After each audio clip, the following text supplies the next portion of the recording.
In this video, we will discuss gift records, sending receipts, and setting up pledges. Let's begin with gifts.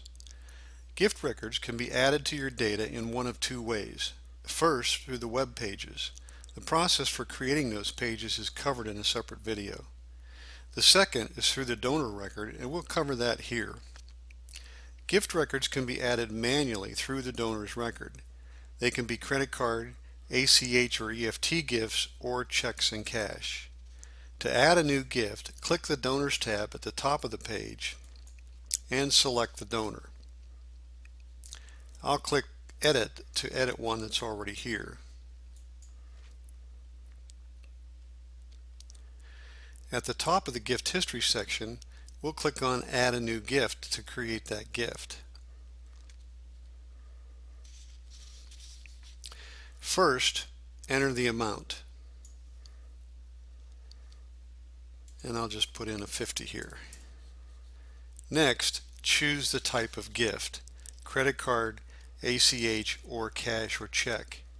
Your selection here changes the fields below.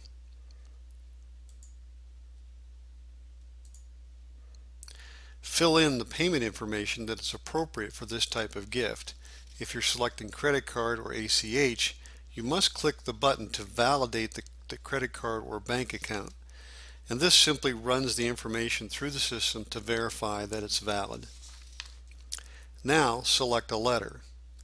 This is really a letter body, and it will appear in the receipt that you may or may not send later. You can create letters by clicking the Correspondence tab at the top of the page. You could also have a different letter body for each gift if needed, but most of the time you'll probably use a letter for a special project or a monthly letter. Next, select the appeal and the fund code. The appeal code tracks your fundraising efforts, and the fund code tracks what you are raising the money for. You can create codes by clicking the Code tab at the top of the page.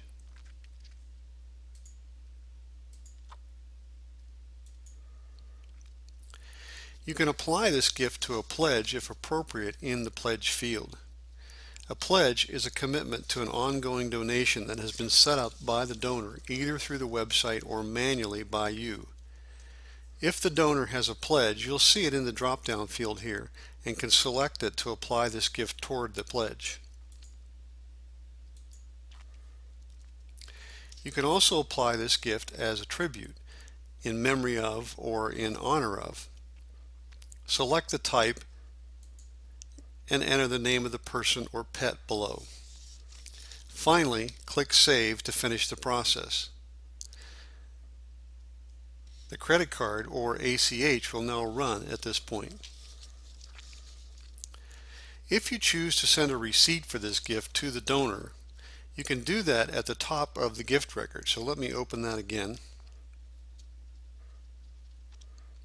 Simply click the Send e-receipt button. All receipts are emailed receipts. The template for the receipt is predefined.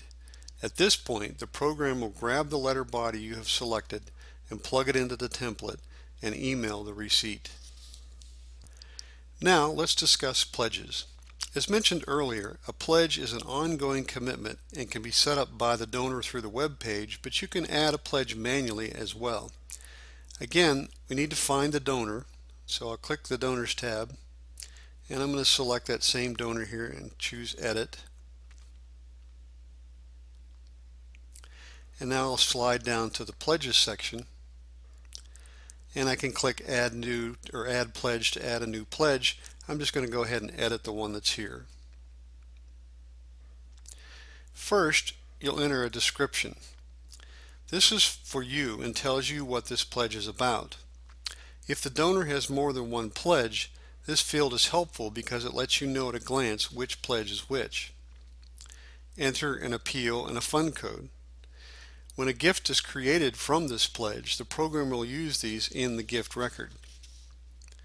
The Close checkbox allows you to close the pledge when it's no longer valid. As we'll see in a minute, the payments for pledges can run automatically, and closing the pledge will stop those auto payments. Enter the payment amount. This is the amount that the donor will pay monthly, annually, etc. If the pledge is for $5 a month, then you'll enter a 5 here. The frequency field is just that, how often the pledge will run or will be due. So we can have special one-time pledge annually, semi-annually, every 4 months, quarterly, etc.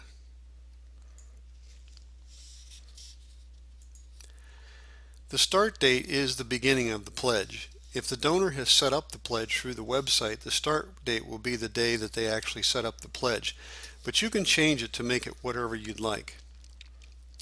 The stop date is optional. If you leave this field blank, the pledge will go on indefinitely or until you close it. If you do enter a stop date, the pledge will stop on that date. The next two fields relate to the pledges that will run automatically by credit card or ACH or EFT. Let's take the day of the month first. That is the day the credit card or ACH transaction will take place. So you could enter the 1st, the 15th, etc.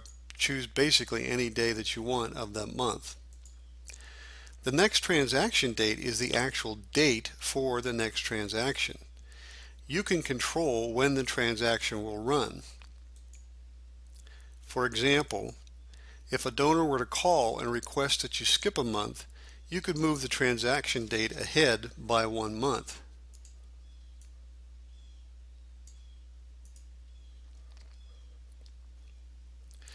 When the credit card or ACH transaction runs, the program will automatically bump the transaction date ahead to the next date based on the frequency.